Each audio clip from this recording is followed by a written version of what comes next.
诸位同学，大家好，请接着看这一段文字啊，这是第8个例子啊。嘉兴涂康熙公，初为刑部主事，宿狱中，细寻诸囚情状，得无故者若干人，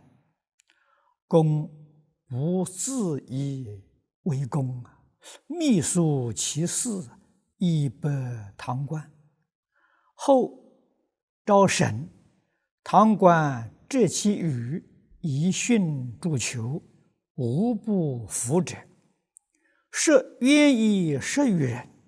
一时连下咸松尚书之名。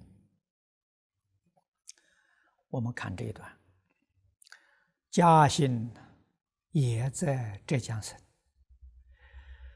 从了凡居士所举的这些例子，大多数都是浙江这个地区一些掌故啊。由此可知，举比喻这个原则，一定呢要是在最近的地方提起来，大家都知道，这个才有公信力。而在时代呢，是越接近越好啊。涂康熙他在刑部里面做官啊，这个主事是当时的这个官职的职称。他有一次晚上在监狱里面睡在监狱里面，跟囚犯们在一起啊，细细的去打听这些囚犯的情状。于是乎知道囚犯当中有不少人呢是冤枉的啊，被人诬告的啊。涂先生他并不自以为公，他把这些情形秘密的写在纸上，送给他的堂官，堂官是他的上司啊，也就是刑部尚书啊。这刑部的尚书就是现在讲的部长。这后召审啊，过几天再重新审问这些囚犯啊。这个堂官呢，揭露涂康熙公一些案情来讯问这些囚犯。囚犯呢没有不服的啊。那么这样呢，开始是冤枉的大概有10几个人啊。一时当时这个事情传出去了，年下，年是皇帝坐的车子，年下了，这个意思就是说的首都京城啊，皇帝所在之处是年下咸松尚书之名啊。大家都对于刑部尚书的公正廉明无不加以赞叹啊。涂先生又想到一桩事情下面说屠夫丙月，公夫丙月，年谷之下了，尚多渊明说四海之广，照明之众其无忘者。以5年差一检行官，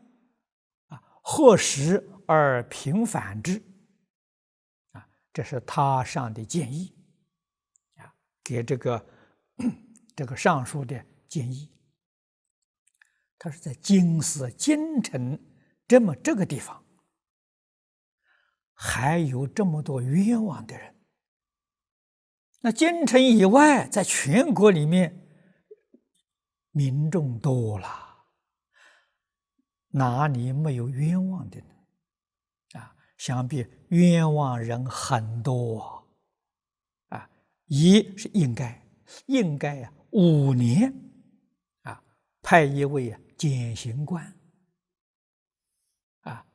对于这些案件呢，重新来核实平反，这是好事情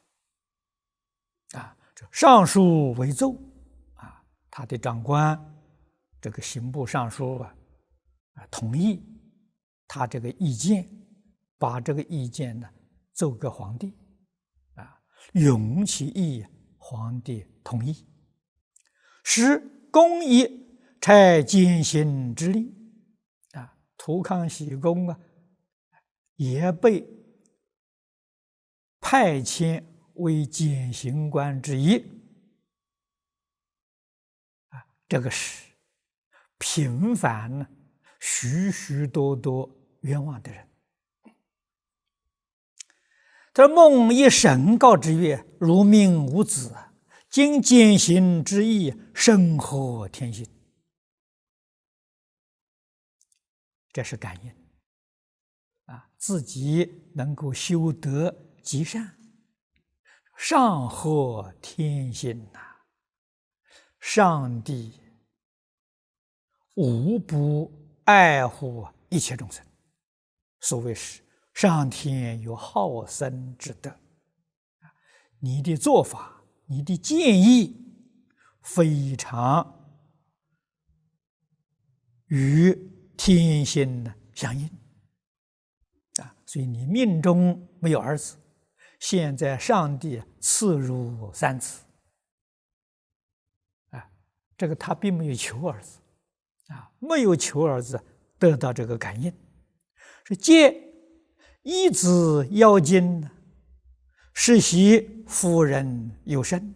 后生应云、应坤、应俊，皆显冠这是善因善果这个文里面一子要经呢，这是讲穿子的官服这个器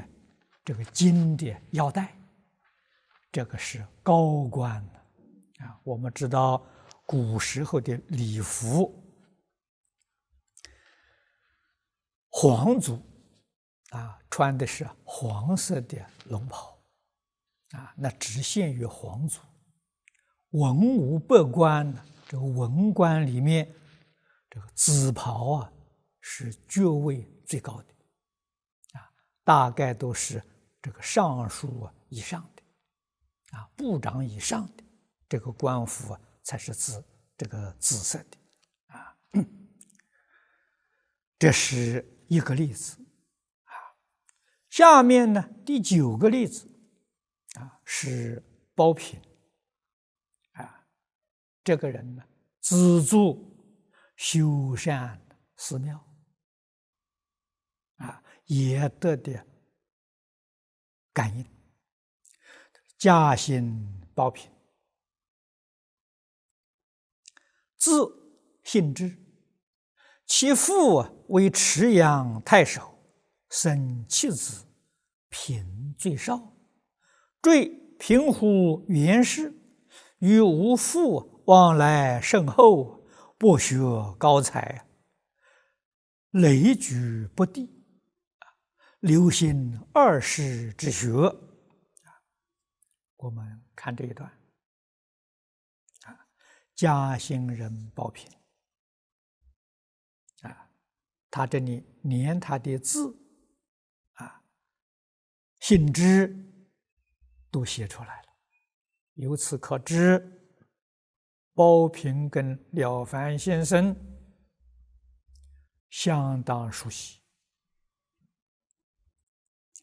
他是包平的父亲，做过池州太守啊，太守比知县呢高一级啊，跟这个知府啊是同等的官。池州是在安徽贵池县。他生了7个儿子，包平最小啊，大概他是儿女多啊，所以这个小孩呢就入赘平湖袁氏，跟袁了凡呢是一家人了啊，入赘他们家。与吴父往来深厚，了凡先生的父亲跟包平呢常常往来啊，这是好朋友的一个关系。这个人博学高才，但是累举不第，每一次去考试都没有考取啊，这没有考取。于是流行二世之学，这个二世就是佛跟道啊，他就学佛，就学道去了啊。一日，东游茅湖，偶至一村寺中，见观音像啊，伶俐镂丽，即解脱中得10经，受主僧，令修物语。僧告以功大淫少，不能均事，复取松布4匹，剪切中衣其见于之，内注者系心志，其破情已之。评曰：但得圣相无恙，吾虽诺成和尚。啊，我们看这一段，有一天啊，他出外面去游玩啊，游茅湖啊，那么偶然在一个村庄、一个寺院里面看到观音像啊，大概这个时候啊下雨，寺庙里面房屋漏雨。观音菩萨的像啊，被这个雾漏啊淋湿了，啊，他看到很难过，啊，就解囊中，这囊是钱包啊，啊，把钱包打开啊，看看里面还有10两银子，这个10斤呢，就是有10两银子，通通拿出来了。交给寺院里面这出家人啊，请他把这个房屋啊修好啊，菩萨不要淋到这个雨漏。这个出家人告诉他，他这个修屋顶啊，这个工程很大，10两银子太少了啊，恐怕没有办法完工。于是他又带着他这个随从啊，这个仆人随从啊，也带了一些旅游嘛，总带了一些行囊啊，带了一些衣服啊。那么这里面有4匹松布啊，这箱子里面这个打开来看看呢，还有7件衣服。这个衣服都是新的衣服，没有穿过的，啊，里面有一些比较贵重的，啊，这个注折是麻的，啊，这个麻质的衣服，啊，这是夹衣，有单衣，有架衣，都是这个新制的。那么他的仆人呢，就说算了吧，何必这个要捐献这么多包平就说了，只要圣像无恙能把这个屋顶修好观音菩萨像不要再淋到雨。他说我纵然是赤身露体也无所谓。这是一片真诚甚垂泪月，舍淫皆不易，又非难事，只此一点心，如何易得？出家人听到他这个谈话，非常感动他说布施银两以及这些衣服布，这个不是难事，这一点真心太难了。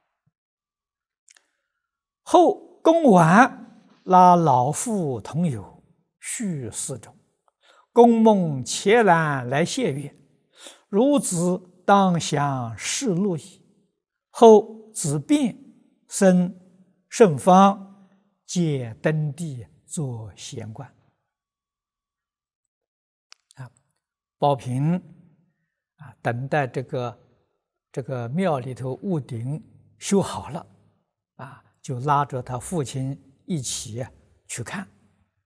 去到这个晚上也住在这个寺庙里面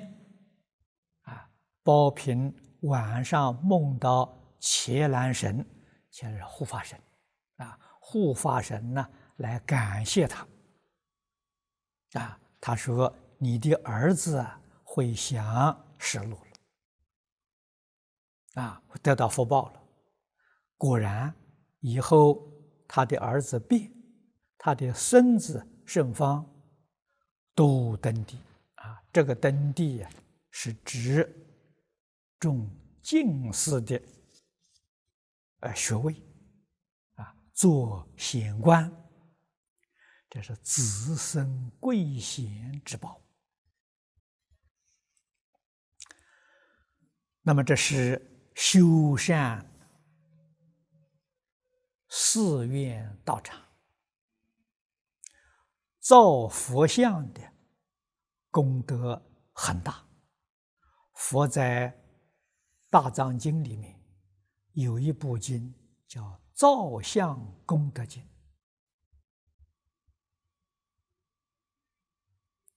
那么现在我们看到许许多多地方造这个大的佛像中国现在兴起了，外国也有我在马来西亚槟城极乐寺他们去年就造了一尊30多公尺的高的这个观世音菩萨列像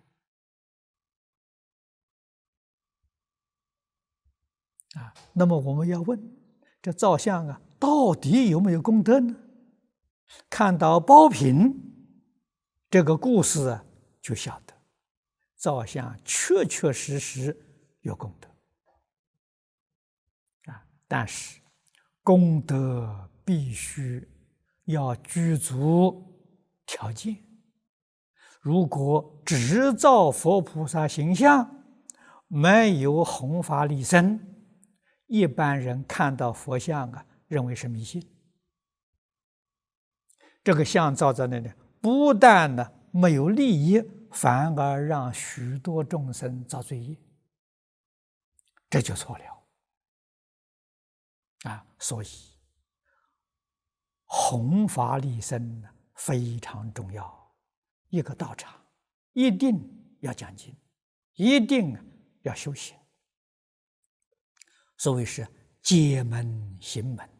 戒心相应，这个重要戒门里面中国的宗派很多属于哪一个宗派的道场，一定要依据这个宗派的经典来修学这些经典要读诵，要研究，要讲解透彻，落实到自己生活上，这才具足了功德。这个佛像前面曾经跟诸位说过，表法的意思。佛家用这种方式，时时刻刻提醒我们，一般群众见到观世音菩萨像，就知道我要发慈悲心，要像观世音菩萨一样的慈悲，帮助世间一切苦难众生，这个像的功德就大了。如果不晓得这个道理，把佛像当作神明来看待，到那里去烧香膜拜求福求寿求儿女求升官发财，那叫迷信，那就错了。我说到此地，同学们应该能体会得到了。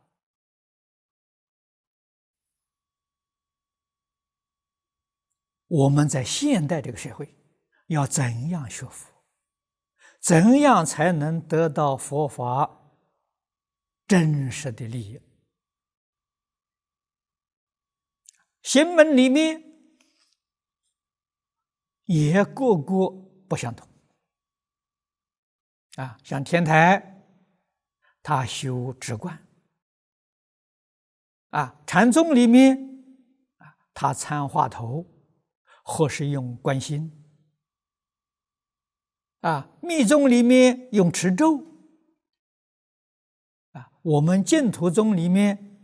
用持名念佛。玄定一门呢，功夫不能间断都能够得到清净心，都能够成就戒定慧。这个是道场真实的功德利益。再看下面呢，第10个例子，知力致富。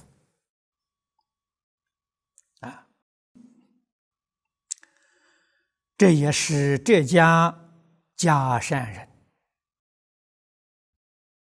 他姓支，单名叫烈，那么他的父亲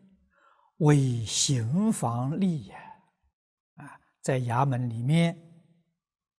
管刑事案件的。他有求无故陷重批，他知道有个囚犯确实是冤枉，被判了重刑，可能是判了死刑，亦哀之，他的心里明了，非常同情他，欲求其身，他帮助他，脱他的罪。这个囚犯呢，知道这个知力的父亲呢这一番好意，来替他辩护，是求于其7月，知公嘉义，愧无以报，明日言之下乡，说如以身视之，彼或肯用义，则我可生也。囚犯跟他妻子商量，他知公有意思帮助我，来脱离我的这个刑责。他说我很惭愧呀，无以报答，这是救命之恩呢。他说明天呢，你可以请他下乡大概他们是乡下人而且跟他商量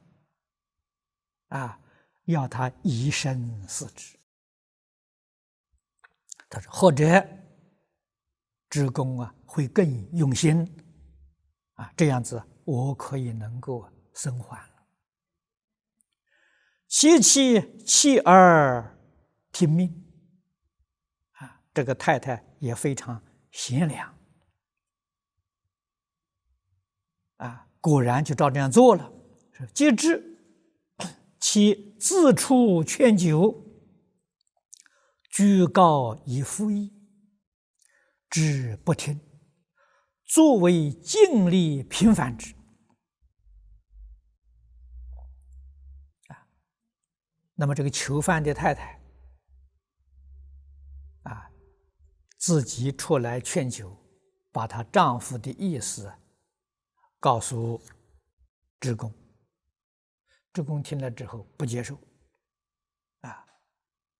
所以不接受了，还是全心全力把他这个案子平反过来了求出狱，夫妻登门叩谢。公如此厚德了，万世所希也这个是很难的一桩事情他能做到大公无私用真诚心来平反冤狱这个囚犯的夫妇来叩谢的时候，他说你今天没有儿子这么大年岁还没有儿子，吾有弱女宋为冀州妾，此则礼之可通者他说我有个女儿女儿也长大了他说我送给先生呢去做妾希望呢将来给你生几个儿子，这个在礼上呢是能讲得通的知为备礼而纳之这个知先生同意接受了以后就生烈这是知力父亲呢做这样的善事若观众魁，观之寒林孔目烈生高，高生禄，皆共为学博，乐生大能等地。后世的子孙逐渐呢发达了这个知力弱冠钟馗这是20岁这就是考中了进士官做到翰林孔目翰林院的书记官知力升高这是知现在的孙子了，高升禄这是几代了？你看看这几代，皆共为学博这个学位前面讲过共生学博是州县学校里面的教官禄升大伦登第，这是成进士中了进士都有这许多显著的果报地区大概都是在浙江嘉兴这个不远的地方。由此可知，了凡先生当时提出这些人呢，大家都知道，都很熟悉足以为证明积善之家了，必有余庆后面的文字是总结，凡此10条所行不同，同归于善而已，都是做好事啊！我们读了之后，想一想，都是利益别人的事情啊，全心全力利益别人，利益社会啊，利益国家。今天我们的心量更要拓开，念念要想到利益全世界啊！我们哪有这么大的能耐能够利益全世界呢？啊，纵然是小小的善事，我们有一个愿望，希望跟全世界的人做一个好样子，这就是利益世界。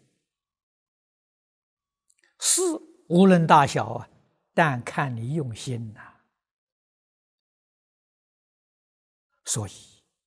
谚语常说啊，量大福大了。如果我们心量大，一点点小善都变成无量无边的善德啊！如果心量小，做的善事再多啊，福报也不太大啊。由此可知，心转境界是真的。下面了凡先生进一步的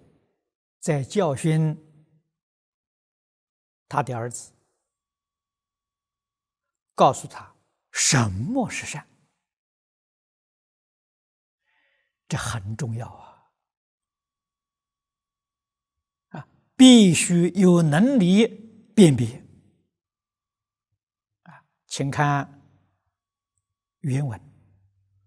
若夫今而言之，则善有真有假，有端有曲，有阴有阳，有是有非，有偏有正，有半有满，有大有小，有难有易。这一口气说了8对呀！啊，皆当申辩啊，都应当辨别啊，应当清楚。为善而不穷理呀，则自为行持，其之造孽，枉费苦心，无益也。啊，现在这个世间有许多人都在修善啊，佛门里面人更多，学佛多年，行善多年，没有好的果报，于是怀疑了，佛法不灵转过头来去学其他的法门，学其他的宗教了那你就能够得到好的果报呢？未必呀。为什么会有这么情况发生呢？就是对于这个善到底是真是假是邪是正，是偏是圆，不知道自以为是善，经过这些有智慧德行的人跟我们一分析原来是罪业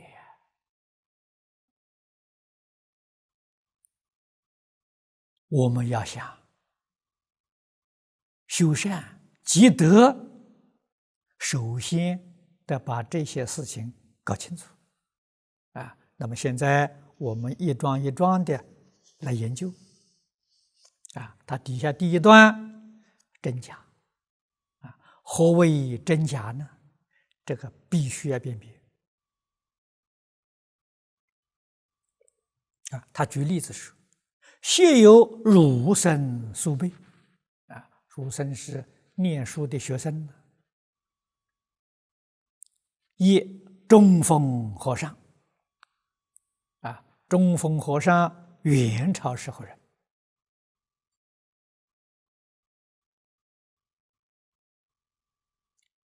这是一代高僧他的著书很多，我们净宗学会成立，有时候也不免随俗做这个超度的法会我们的超度跟一般寺院做的不一样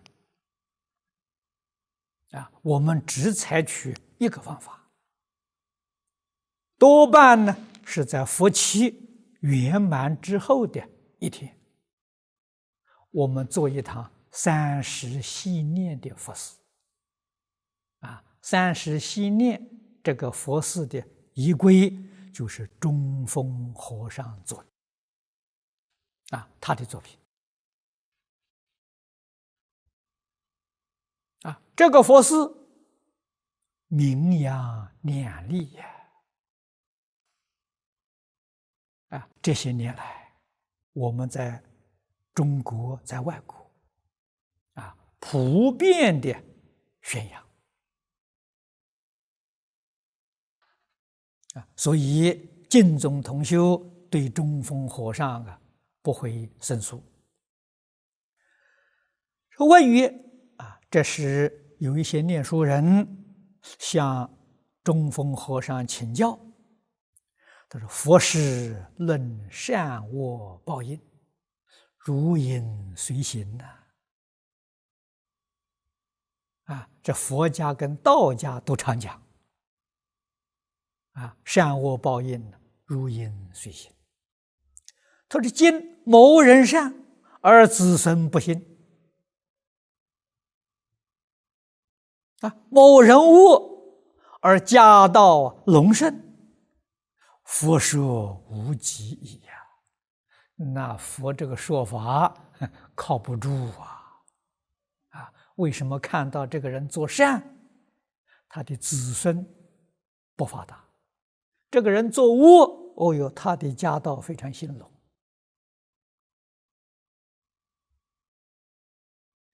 现前社会上这些事情有那我们不但听说过，我们也亲眼见过你看中峰和尚怎么给他解释呢？中峰云：“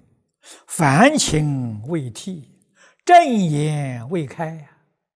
认善为恶，执恶为善往往有之不罕极之是非颠倒，而凡怨天之报应有差乎？”中峰禅师这个话说得非常之深，一般人不懂我们是凡夫凡夫这种情染没有洗涤干净，我们的法眼慧眼没有开所以常常把事情看错了，看颠倒了，把善看作恶，把恶看作善有这个事吗？真有啦所以你不感到自己的是非颠倒，你反而去责怪天的报应不公平，你是罪上加罪中曰这些学生们讲，善恶何至相反呢？我们为什么把善恶看颠倒了呢？中峰令试验其状老和尚有智慧，老和尚有教学的手段不必解释叫他们自己说一说，你们讲什么是善，什么是恶，讲给我听听一人谓利人、偶人是恶，敬人、礼人是善有个学生就讲了，骂人、打人，这是恶恭敬人礼敬人，这是善呐。中峰云未必然也你说的话未必又有一个学生说，贪财妄取是恶，廉洁游手是善。中峰云未必然也。众人列言其状许多学生个人说个人对这个善恶的看法，中峰禅师全不同意。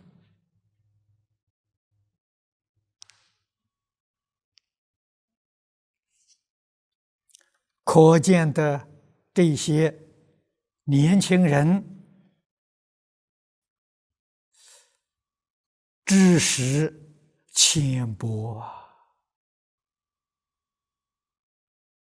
看问题只看表面，没有深究往往把问题看错了中峰禅师把他们的看法否定了，这些学生就向中峰禅师请教那到底什么是善，什么是恶？中峰告知曰：有业于人是善，有业于己是恶。这把善恶的标准定出来了。你起心动念、言语作为是利益别人的，是利益社会的，是利益大众的，这是善。如果是自私自利的，那是恶有业于人呢，则偶人利人皆善也你对这个人有利益，你打他骂他，善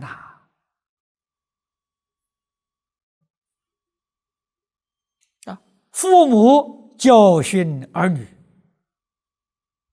有时候打，有时候骂了，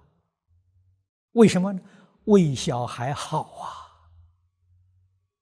那不是恶，那是善学生不守规矩，老师处罚他在过去有体罚，现在学校好像没有了。我念书的时候受过体罚了老师打手心、罚跪，我们都遇到过这不是恶，这是善说有业于己，则敬人利人皆恶也如果是为了自私自利恭敬人、礼敬人，那什么？那是巴结，那是恶，那不是善这是中峰禅师教导这一班年轻人是故人之行善，利人者恭，恭则为真；利己者私，私则为假。这个真善假善一定要搞清楚决定没有私心，决定没有自利，起心动念、言语作为都是利益社会、利益大众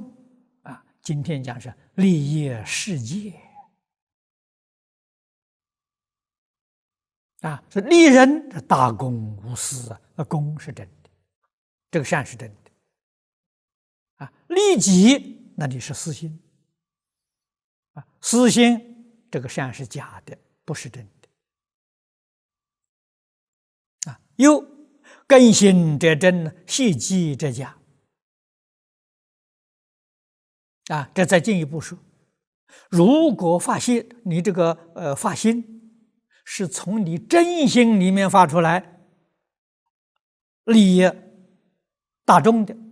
这是真的如果看到别人做，我们也去模仿，谢即是模仿，这是假的，不是从你真心里头生出来的呀。为善呢，最重要的是真心呢。我们前面读的10个例子，这10个人修善，后面都有好的果报。什么原因？真心啊，只知道帮助别人，绝不求一点自私自利啊。真假要从这里辨别。又无为而为者真，有为而为者假，皆当自考啊！自己要细心去考察了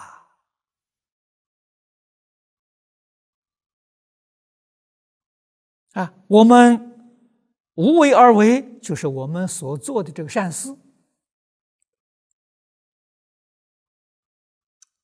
不露痕迹，不需要让人知道啊！你做的这个善事这是真的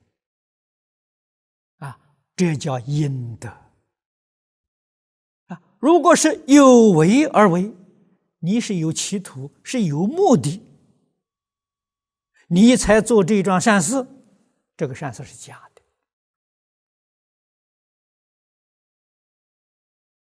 的啊！这些地方都要自己认真好好的去审查。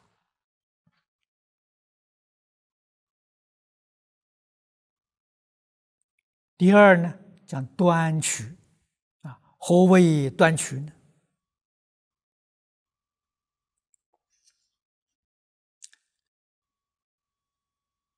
廖安先生说：“今人见景愿之事，内称为善而取之。圣人在领取狂捐，至于景愿之事，虽一向皆好，而彼以为德之贼，是世人之善恶，分明与圣人相反。推此一端，种种取舍，无有不谬啊！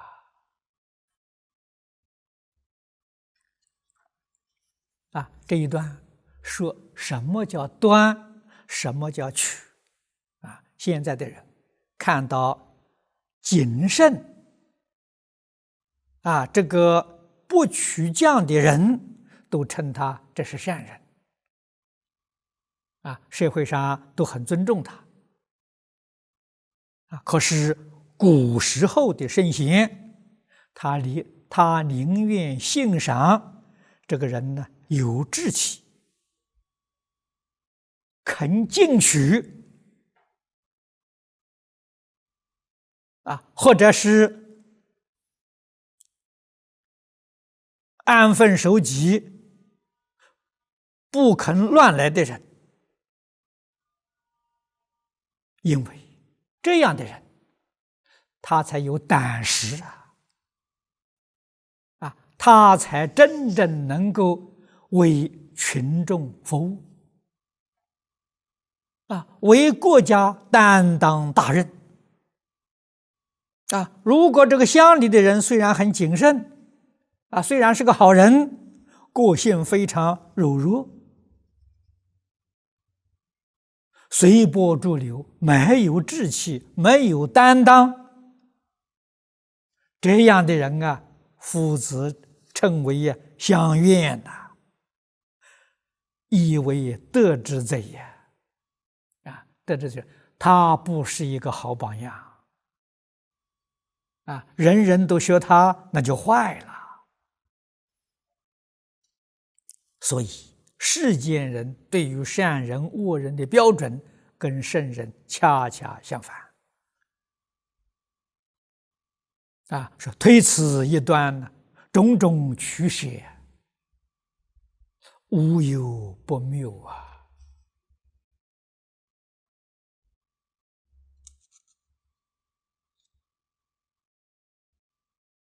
谬失错误那么圣人怎么样去学？圣人是个明白人，有学问、有德行、有经验的人他们能够辨别善人恶人